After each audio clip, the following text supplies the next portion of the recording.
எங்களுடைய உரிமையில ஏன் தேவையில்லாம கை வைக்கிறீங்க? எங்களுடைய சட்டத்தில் ஏன் விளையாடுற? எங்களுடைய வழிபாட்டு தளத்துல ஏன் விளையாடுற? எங்கள் மக்கள் ஏன் பொய் வழக்கில் உள்ளதல்ல? எங்கள் மக்கள் மீது பொய் வழக்கு போடக்கூடாது. அடுக்கடுக்கான பொய் வழக்குகள் வடநாட்டிலே போடப்பட்டன.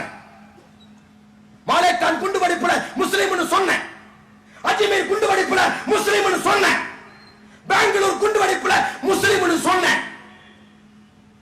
கடைசியில எல்லாத்தையும் கண்டுபிடிச்சு பார்த்தா முஸ்லிம் இல்ல, ஏதோ பொம்பளை பொறுக்கி பண்ணிருக்கான், ஏதோ அயோக்கிய பையன் பண்ணிருக்கான், ஏதோ அப்பம் பேர் தெரியாதவன் அவன் செஞ்சுட்டு முஸ்லிம்கள் மேல பழி போட்டுக்கான்னு பத்திரிகைகள் எழுதின.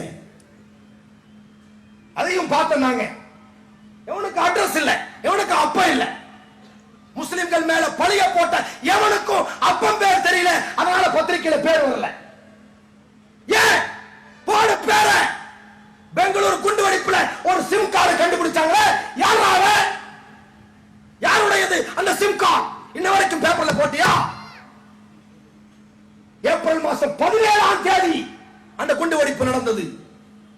நானும் அஸ்லம் பாசாவும் தூத்துக்குடி மாவட்டத்தில் எட்டயாபுரத்தில் பேசிக்கிட்டு இருக்கோம். இந்த மாசம் 12ஆம் தேதி 11ஆம் தேதி வந்த இந்து பேப்பரின் ஒரு செய்தியை ஒரு பத்திரிகையாளர் இடத்திலே தந்தார். அந்த செய்தியிலே போடப்பட்டிருக்கிறது, பெங்களூர் குண்டுவெடிப்பிலே சிம் கார்டு தொடர்புடைய ஒரு RSS காரனுடைய சிம் கார்டு என்று கண்டுபிடிக்கப்பட்டிருக்கிறது. நான் கேட்கிறேன், Dinathanthi, Dinamalar, Maalai Murasu, Maalai Malar, Deccan, Times of India, Hindu, internet, Mathrubhumi, Manorama, Sun TV, NTV, உங்க அப்பா டிவி, அத்தனை டிவி கேட்கிறேன். என்ன போடல, என்ன போடல, என்ன போடல, பொட்ட பசங்களான்னு சொல்லி வடநாட்டுல பேசுறோம். மைக்ல நாங்க பேசல, வடநாட்டுல பேசுறோம், பெங்களூர்ல பேசுறோம், யூபில பேசுறோம், ஹைதராபாத்ல பேசுறோம். நாங்க பேசல, நாங்க பேசல, நாங்க பேசல. ஏன்